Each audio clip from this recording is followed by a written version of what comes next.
Hello everyone, A2 Chemistry, chapter is Entropy, lecture number 1. In this lecture, we are going to talk about what is entropy and what is the purpose of entropy, why we study entropy. So, first of all, we will study what is the purpose of entropy, and then I will tell you what is entropy, how we can write down different definitions for entropy. To start with, you must remember all the chemical reactions and chemical processes in chemistry. They can be divided into two main categories. A chemical reaction in chemistry can either be spontaneous or it can be non spontaneous. So you must remember all the chemical reactions, chemical processes in chemistry are either spontaneous or non-spontaneous. Now how you can differentiate what is a spontaneous reaction and what is a non-spontaneous reaction? Any reaction or any process that can take place without some external input, without some external force, it is known as spontaneous reaction, spontaneous process. While compared to spontaneous reaction or spontaneous process, a non-spontaneous reaction, a non-spontaneous process, it is the one that can occur only if some input is available, only if some external driving force it is available. So this is the main difference between spontaneous and non-spontaneous reaction. Generally speaking, you can also say spontaneous reaction, they always give some output, while non-spontaneous reaction, they always need some input for their occurrence.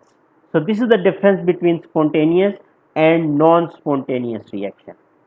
Also, from our previous knowledge that we studied in AS level, what you people studied in AS level, a chemical reaction can be either exothermic or endothermic. What is an exothermic reaction? In which heat is given out, in which energy is released, and in exothermic reaction, enthalpy change delta H, it is always negative. While compared to exothermic reaction, there can be another type of reaction in chemistry. It is endothermic reaction. Endothermic reactions are those reactions in which enthalpy change it is positive, energy is absorbed, heat is taken in. So whenever energy is released, that is exothermic process, that is exothermic reaction. Whenever heat is absorbed, that is endothermic process or endothermic reaction. Now generally speaking you can remember that exothermic reactions are mostly, not always, but generally you can remember that mostly exothermic reactions are spontaneous.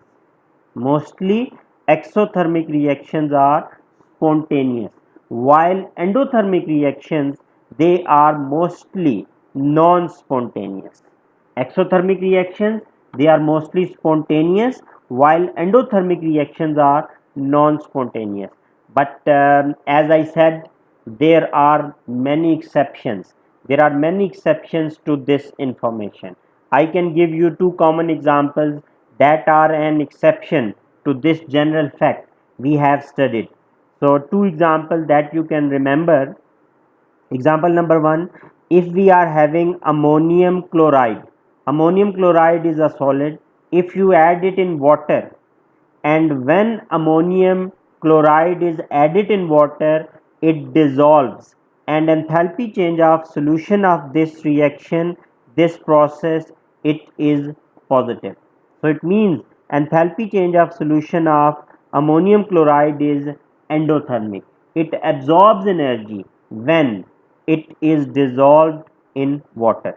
Compared to ammonium chloride, if you take calcium carbonate and solid calcium carbonate, if it is added into water, what happens? Calcium carbonate, when it dissolves in water, it releases energy. it releases heat. So enthalpy change of solution of calcium carbonate is negative. Now based on the previous information that I have told you, that generally exothermic reactions are spontaneous and endothermic reactions are non-spontaneous.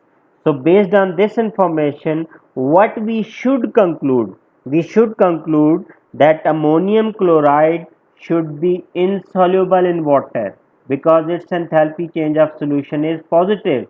This should be non-spontaneous reaction. But in actual practice, ammonium chloride, it is very much soluble in water. It is a spontaneous process.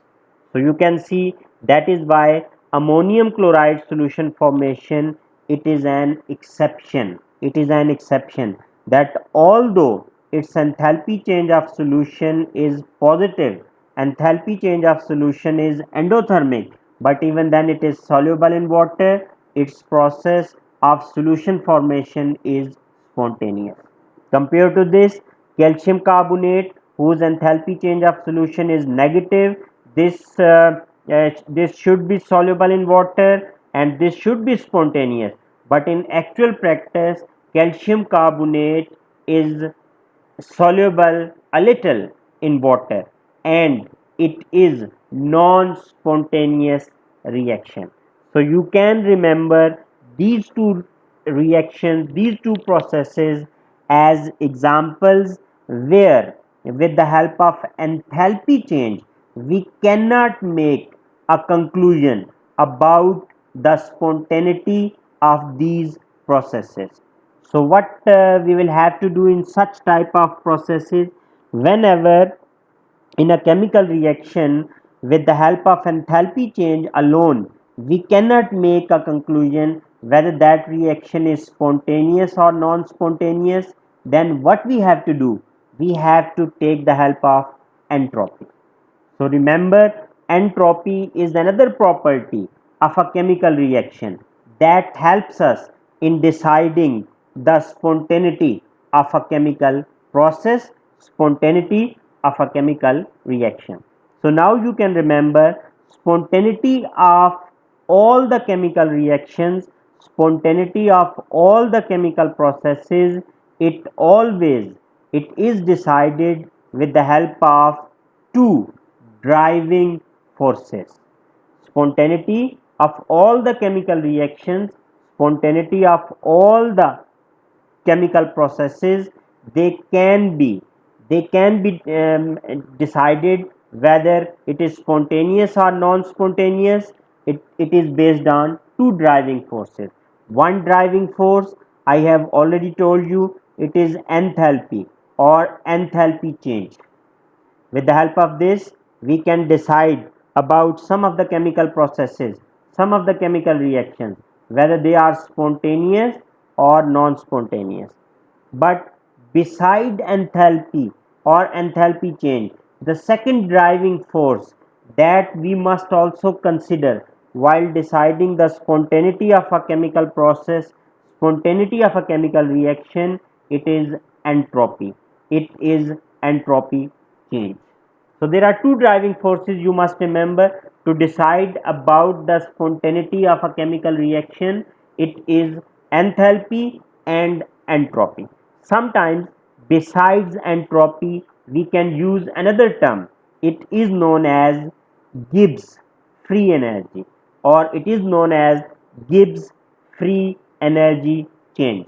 So you can remember whenever you are given a process, you can remember to decide about its spontaneity. There are two features, there are two driving forces.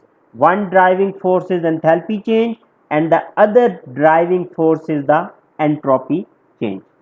So from this we have come to know that entropy, it is a very important property of a reaction that can give us exact idea about the spontaneity of a chemical process, about the spontaneity of a chemical reaction.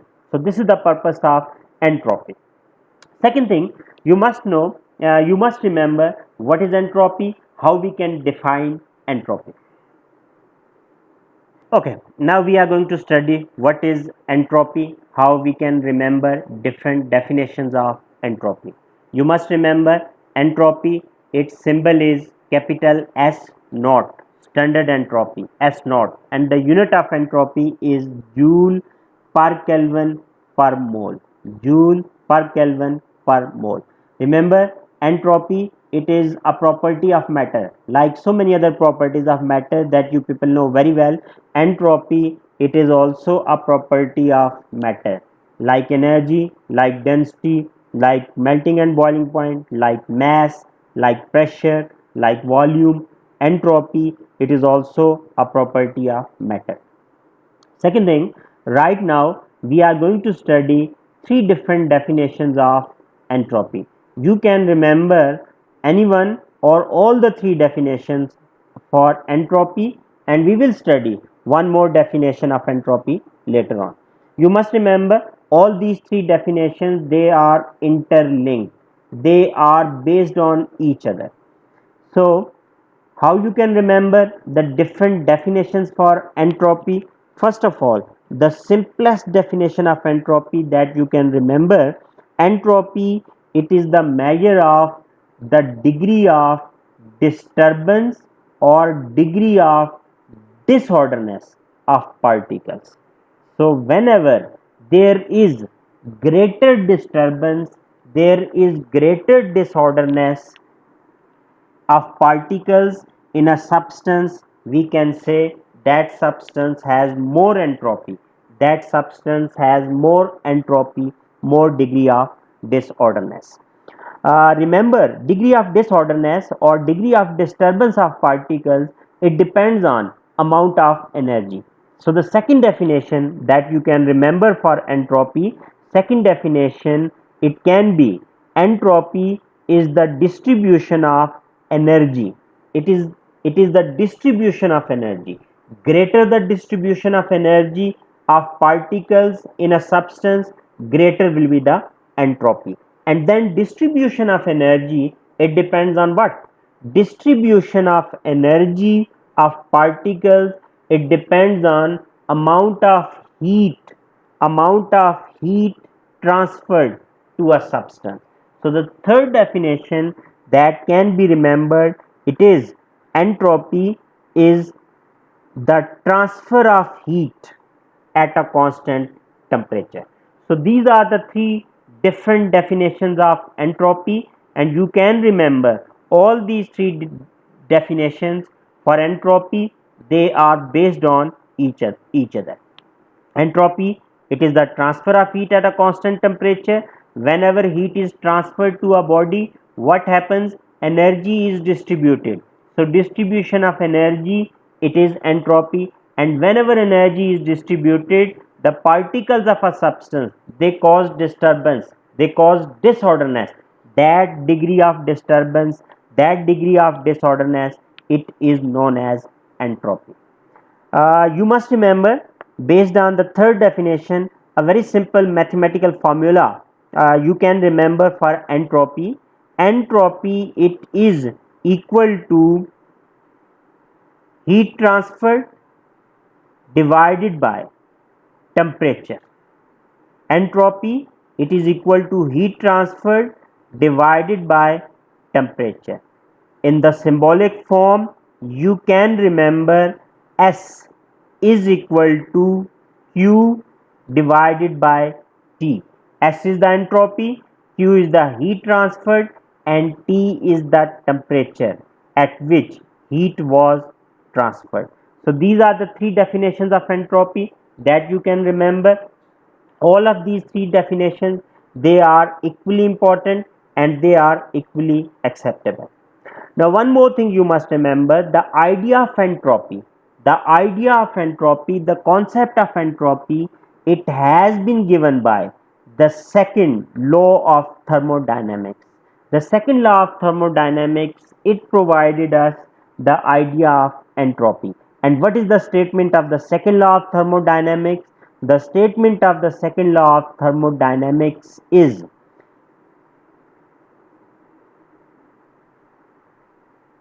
a reaction, a chemical process it is spontaneous when the total entropy increases, when the total entropy becomes positive.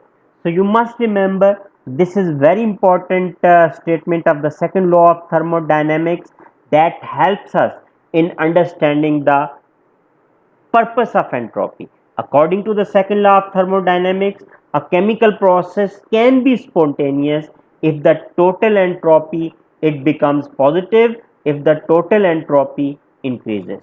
So this is a very important statement that will help us to decide the spontaneity of a chemical reaction, spontaneity of a chemical process. Always remember, whenever entropy during a chemical reaction, if it becomes positive, that reaction would be spontaneous, and entropy, whenever it will become positive, it means entropy is increasing. And what is an increase in entropy? Increase in entropy means there must be an increase in the degree of disorderness, in the degree of disturbance of particles within a substance. So in this lecture, we have come to know what is entropy. It is the degree of disturbance, it is the degree of disorderness.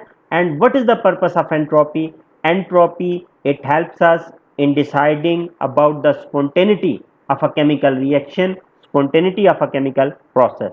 Only those chemical reactions, those chemical processes can be spontaneous which have a total entropy increase. Where there is an increase in total entropy, that is a spontaneous reaction. I hope you would have understood this lecture. Thank you for your time. Bye.